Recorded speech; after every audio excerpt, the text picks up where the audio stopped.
요한계시록을 차례대로 살펴보고 있습니다. 요한계시록은 오랫동안 건전한 교회에서 가르치고 설교하기를 꺼려왔던 것이 사실입니다.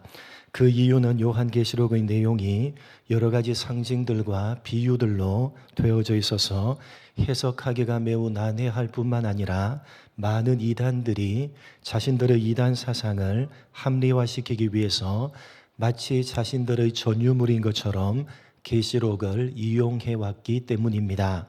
그러나 이 요한계시록은 하나님께서 성경 66권에 포함시켜서 예수를 믿는 모든 사람들에게 주신 말씀임을 기억해야만 합니다. 성경의 다른 책들과 마찬가지로 우리가 읽어야 하고 해석해야 하고 들어야 할 말씀으로 주신 것입니다. 이 요한계시록을 대할 때에 우리가 가지고 있는 조금 잘못된 경향이 있는데, 그것은 이 계시록을 성경의 다른 내용들과는 다르게 대단히 특별하고 신비한 책으로 생각하는 경향입니다. 다른 65권의 성경과는 달리 대단히 중요하고 신비로운 내용을 담고 있는 것으로 이 요한계시록을 생각하는 것은 너무나도 큰 잘못입니다. 계시록을 포함한 성경 66권 전체가 동일한 하나님의 말씀입니다. 똑같이 중요한 내용을 담고 있고 똑같이 신비한 내용을 담고 있는 것이지, 계시록만 특별하게 중요하고 신비한 내용을 담고 있는 것이 아니라는 사실을 우리는 명심해야만 할 것입니다. 대부분의 이단들은 이 요한계시록을 특별한 책으로 취급을 합니다. 그래서 이단들은 다른 성경들과 계시록을 구별합니다. 성경의 다른 내용과는 다르게 계시록이 무슨 특별하고 신비한 내용을 담고 있는 것처럼 이야기를 하면서 계시록만을 설교한다든지 아니면 주로 계시록의 내용을 중점적으로 강조하고 가르치는 것은 모든 이단들이 가지고 있는 공통된 특징입니다. 여러분 말씀드렸듯이 그동안 건전한 교회들이 이 요한계시록을 너무나도 등한시했던 것이 사실입니다. 그래서 반성을 해야 합니다. 우리는 계시록을 읽어야만 하고 해석해야만 하고 설교해야만 하고 또 들어야만 합니다. 그러나 성경의 다른 내용들과는 다르게 무슨 대단히 신비하고 특별한 내용을 담고 있는 것처럼 이 계시록을 생각하는 것은 금해야 될 것입니다. 성경의 다른 내용들과 똑같이 중요하고 똑같이 특별한 내용을 가지고 있는 하나님의 말씀입니다.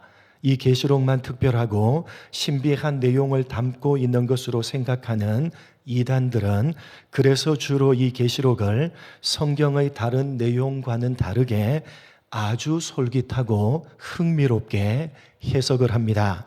여러분, 사람들이 왜 사기꾼에게 넘어가는 줄 아십니까? 제가 예전에 섬겼던 교회에 사기를 당하신 집사님이 계셨는데 전혀 그럴 만한 분이 아니셨습니다. 서울에 있는 좋은 대학을 나오신 엘리트십니다. 그런데 사기꾼에게 넘어가서 수천만 원을 날려버린 것입니다. 그분이 하시는 말씀이 안 속아 넘어갈 수가 없다는 것입니다. 얼마나 말을 잘하는지, 그 하는 말이 얼마나 귀를 솔깃하게 하고 흥미롭게 하는지 자신도 모르는 사이에 그냥 그만 빠져들고 말았다는 것입니다.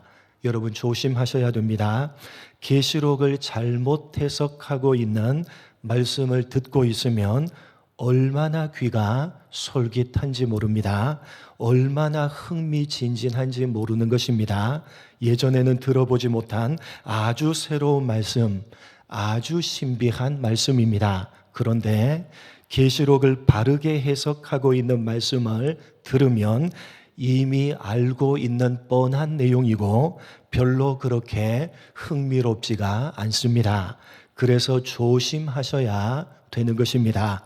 여러분이 요한계시록은 성경의 다른 내용들과는 다르게 특별하고 신비한 내용을 다루고 있지 않습니다. 다만 표현하는 방식이 다를 뿐입니다. 왜요? 그 당시 강력한 힘으로 지배했던 나라인 로마가 기독교를 극심하게 핍박하고 있었기 때문입니다. 교회를 핍박하고 믿는 사람들을 잡아서 감옥에 가두고 불에 태워서 화형을 시키고 원형 경기장에 던져서 사자밥이 되게 했던 그런 시대에 기록된 말씀이기 때문입니다. 그 로마에 의해서 이 계시록을 기록한 사도 요한 자신도 반모섬에 유배되어져 있었습니다. 그런 상황 가운데 사도 요한이 이 계시록을 기록해서 육지에서 핍박을 받고 있는 교회들에게 편지로 보낸 것입니다. 그래서 많은 상징적이고 비유적인 표현들을 쓸 수밖에 없었던 것입니다. 로마가 읽어보면 무슨 내용인지를 알지 못하는 내용, 그러나 예수를 믿는 사람들이 읽어보면 알만한 내용, 어떤 내용이었겠습니까? 성경에 이미 기록되어져 있는 내용으로 이 계시록을 적은 것입니다. 무슨 다른 특별한 내용이 아니라 성경에 이미 나와 있는 내용을 요한이 다시 한번 핍박 가운데 있는 성도들에게 적어 보내므로 그들을 위로하고 격려해서 믿음으로 현실을 이겨내도록 독려하고자 했던 것입니다. 이렇게 무슨 다른 특별한 내용이 아니라 성경 전체가 강조하고 있는 내용들을 다시 한번 상기시키고 있는 것, 그것이 바로 우리가 살펴보고 있는 요한 계시록입니다. 사도 요한은 먼저 7인으로 봉하여진 두루마리를 펼치는 것으로 종말, 즉 그 당시에 일어나고 있었던 일들이요, 예수님께서 재림하시기 전까지 이 세상에 일어날 일들에 대해서 말씀하십니다. 적 그리스도가 나타나게 될 것이고 전쟁이 끊이지 않을 것이며 경제적인 문제가 대두될 것이고 각종 전염병으로 많은 사람들이 죽게 될 것입니다. 그리고 결국 마지막에는 하나님께서 우리가 살고 있는 이 우주 만물을 심판하여 없애버리실 것입니다. 계시록 6장 17절 18절 두 절 말씀 함께 읽어보겠습니다. 같이 읽겠습니다. 시작.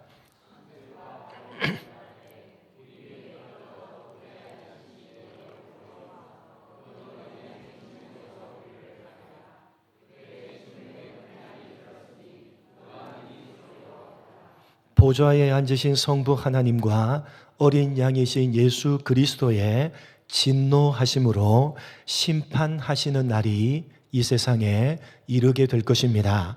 여러분, 그 마지막 진노의 날에, 그 심판의 날에 도대체 누가 능히 그 앞에 설 수가 있겠습니까? 오늘 7장 말씀은 바로 6장 말미에 나오는 이러한 질문에 대한 답변입니다. 그러니까 이 7장 말씀은 6번째 인과 7번째 인 사이에 해당하는 내용입니다.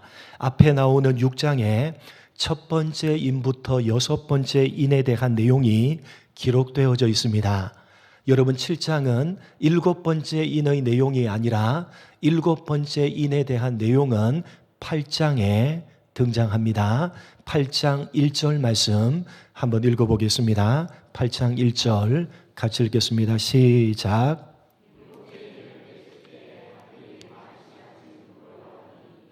여러분, 6장의 첫 번째 인부터 6번째 인까지의 내용을 말씀하고 있고 7장이 아니라 8장에 와서야 7번째 인에 대해서 7번째 인을 떼실 때에 어떤 일들이 일어나는지를 말씀하고 있는 겁니다. 이 7장은 그러한 6번째 인과 7번째 인 사이에 해당되는 내용으로 바로 6장 말미에 나오는 질문에 대한 답변인 것입니다. 여러분, 7인을 떼실 때에 라고 해서 7번째 인에 대한 내용은 8장 1절에 등장한다는 사실을 기억하시기 바랍니다.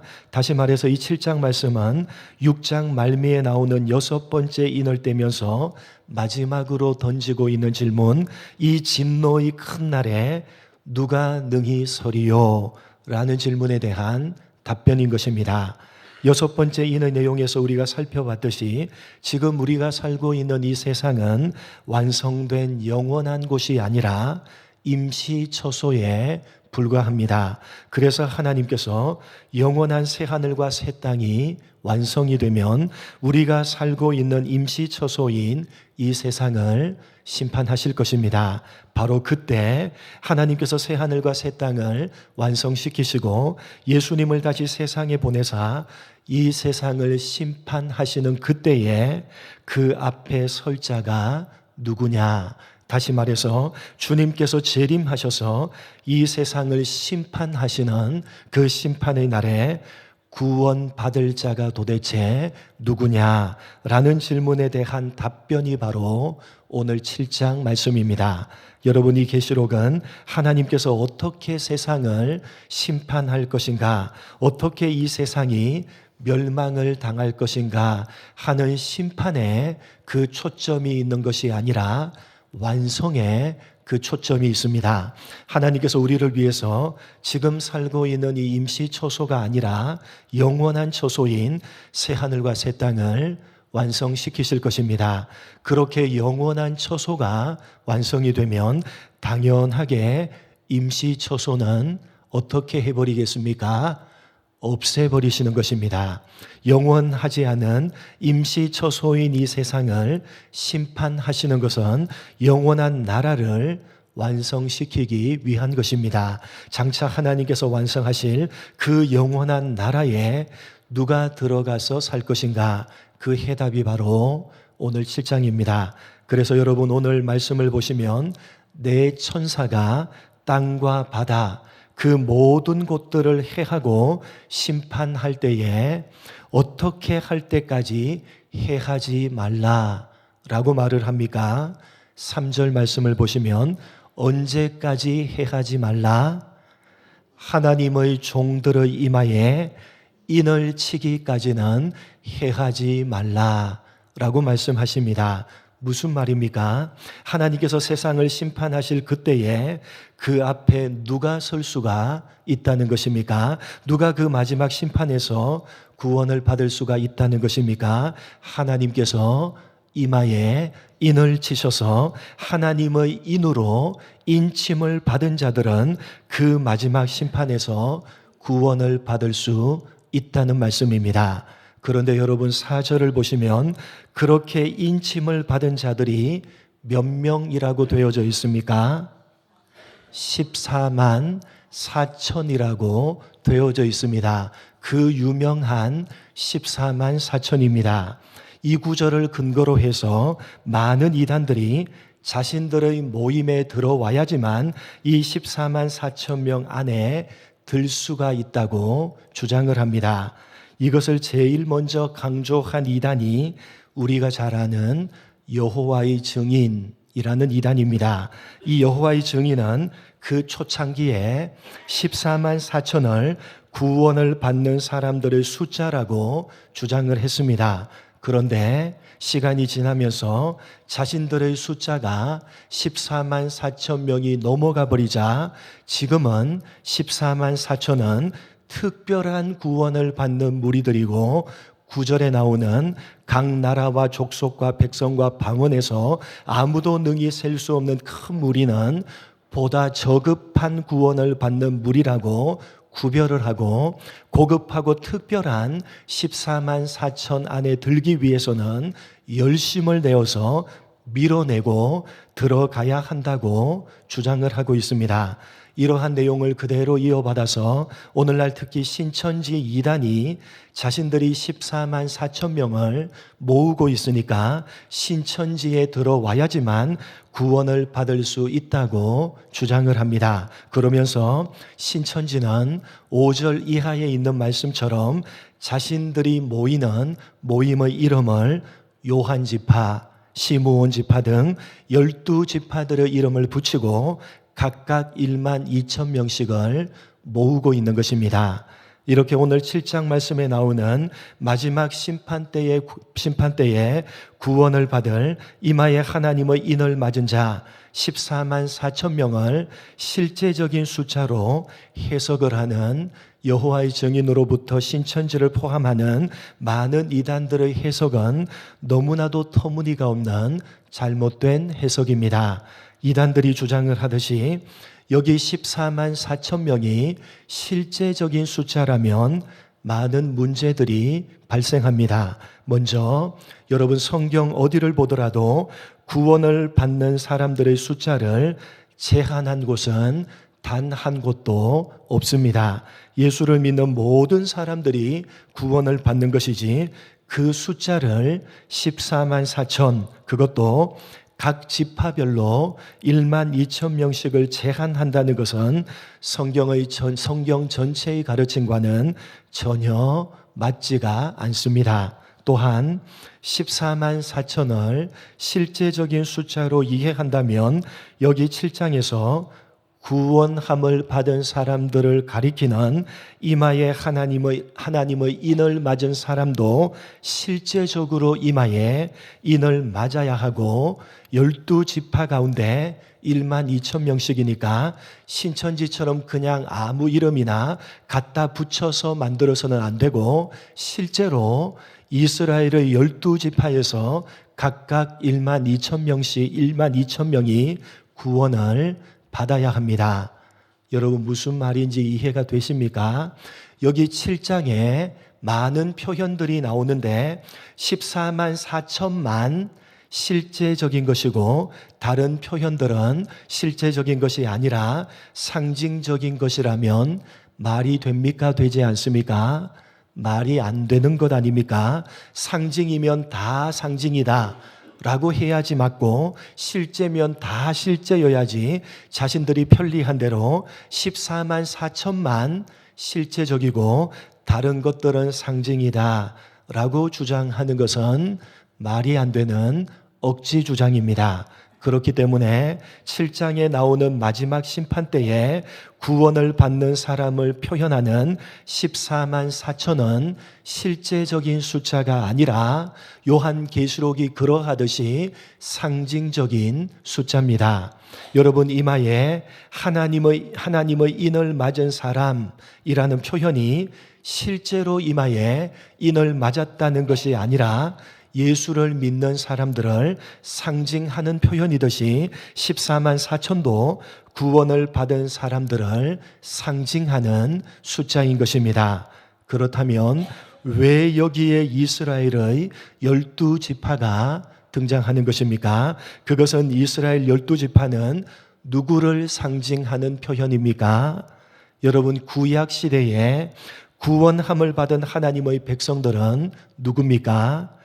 이스라엘 백성들 아닙니까? 그 이스라엘 백성들이 12지파로 구성되어 있기 때문에 여기 구원을 받은 하나님의 백성들을 상징하는 표현으로 12지파가 등장하고 있는 것입니다. 그러면 여기 14만 4천이라는 숫자는 어떻게 나오게 된 상징적인 숫자냐? 여러분 구약 시대에 하나님의 백성들을 상징하는 숫자는 몇입니까? 구약의 하나님의 백성들을 상징하는 숫자 좀 전에 말씀드렸죠. 이스라엘 백성들이고 이스라엘 백성들은 몇 지파로 되어져 있죠? 12지파로 되어져 있으니까 구약 시대에 구원함을 받은 하나님의 백성들을 상징하는 숫자는 12라는 숫자입니다. 그러면 신약 시대에 하나님의 백성들을 상징하는 숫자는 몇입니까? 역시 12입니다. 누구를 가리키는 겁니까? 대표하는 12사도들을, 12제자들을 가리키는 것입니다. 그러니까 14만 4천이라는 이 상징적인 숫자는 구약 시대의 하나님의 백성들을 상징하는 숫자 12, 그리고 신약 시대에 하나님의 백성들을 상징하는 숫자 11을 어떻게 한 것입니까? 곱하면 몇이 되죠? 12 곱하기 12 몇이 되죠?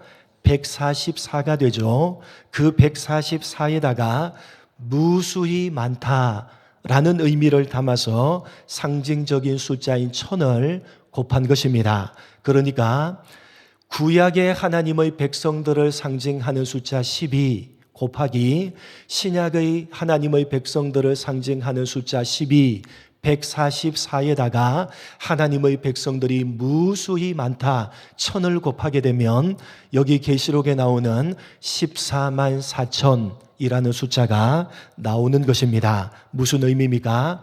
구약 시대와 신약 시대, 전 시대를 통틀어서 구원함을 받은 하나님의 백성들이 무수히 많다라는 의미로 14만 4천이라는 상징적인 숫자를 계시록이 사용하고 있는 것입니다. 그래서 여러분, 이마에 하나님의 인을 맞은 이 14만 4천이 뒤에 9절에 가시면 어떻게 표현되어져 있습니까? 9절 말씀 한번 읽어보겠습니다. 이 14만 4천이 뒤에 가면 이렇게 표현됩니다. 9절 같이 읽겠습니다. 시작.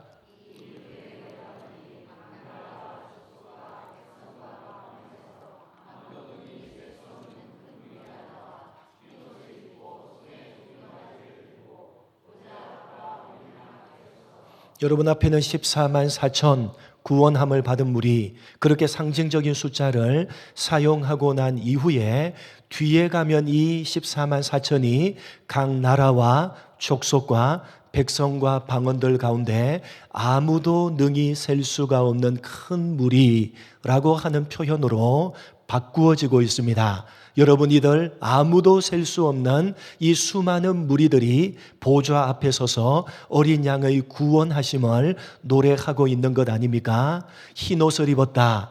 여러분, 그건 구원을 상징하는 표현 아닙니까?